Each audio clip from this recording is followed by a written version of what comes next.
waaw damay tàmbali ci di leen gërëm ci seen teewaay di leen ndokkeel itam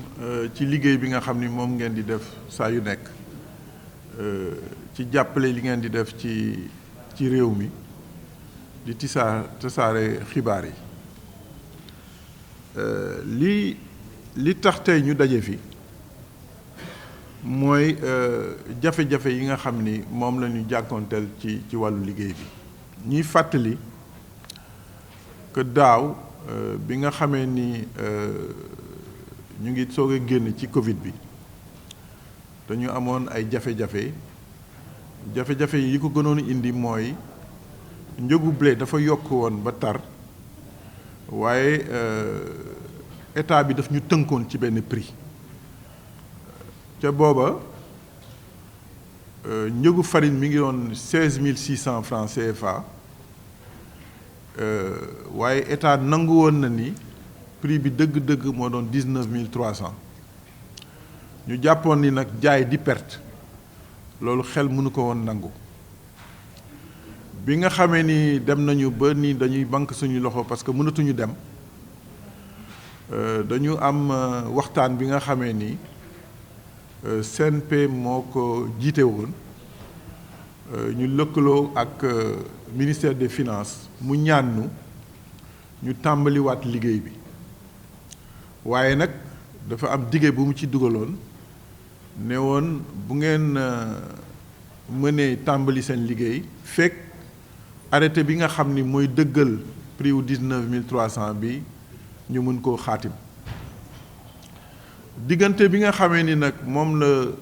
jëloon engagement bi ak diggante bi nga xam ni moom la arrêté bi génn dafa nekkoon ci benn diiru daanaka benn weer tollu woon ci novembre 2021 ba 21 décembre 2021 diggante boobu bi ñu xaymaa li nga xam ni moo doon bor boobu ñi nga xam ni moom la ñu waxoon pour ñu mën a tàmbaliwaat liggéey bi dañ ko xayma woon daanaka ci 4 milliards 9 millions et quelques et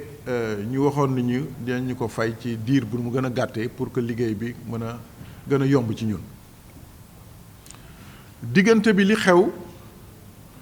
mooy fitna bi nga xam ni moo nekk ci àddina bi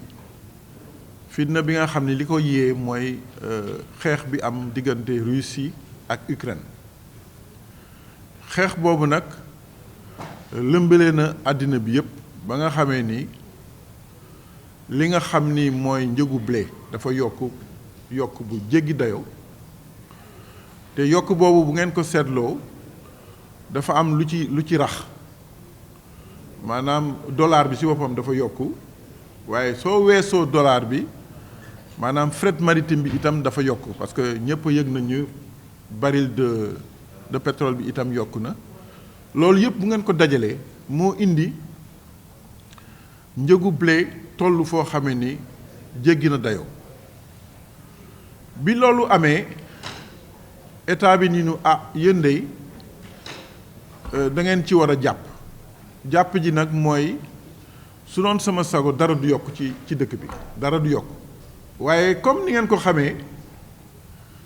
bu fekkee ni nit ñi dañu jàpp ni dara warul yokk te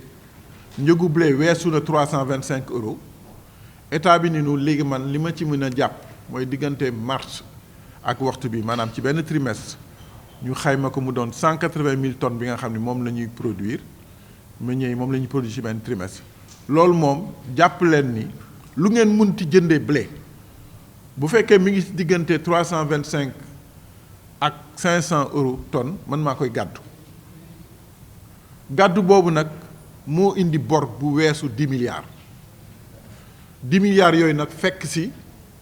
4 milliards yi nga xam ni moo fi nekkoon ci 2021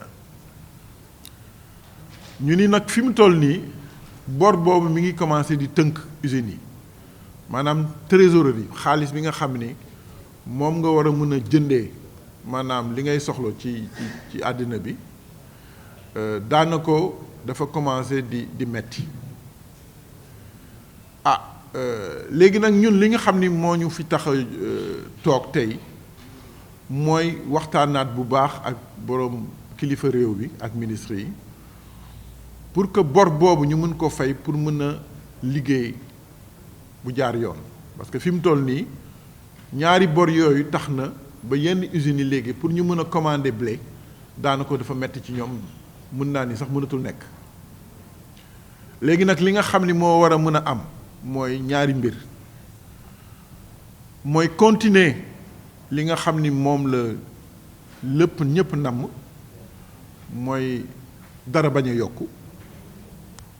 loolu moom la ñëpp di ñaan ñaareeri mbir mi mooy bu mettee ba metti farine mën na ñàkk ci dëkk bi parce que ñun dootuñu mën a commander wa illaa bu ñuy commander itam dañuy def comme li xew ci yeneen réew yi maanaam yeneen réew yi ñoom li ñu jàpp mooy attanuñu mënuñu gàddu la nga xam ni mooy différence bi moo tax ñooñu dañuy xool li ñuy jënde rek moom la ñuy jaayee waaye loolu dama jàpp ni du waxu tey li ñuy ñaan rek mooy nguur gi li nga xam ni moom la diggee mu mën ko topp pour mën ñu permettre ñun ñu mën a continuer suñu liggéey mën a permettre itam consommateurs sénégalais yi mën a am seeni farine ca njëg bi nga xam ni moom la ñu daaneeloon ba ñuy def arrêté bi en décembre 2021 loolu moo ñu fi téye maa ngi leen di sant maa ngi leen di gërëm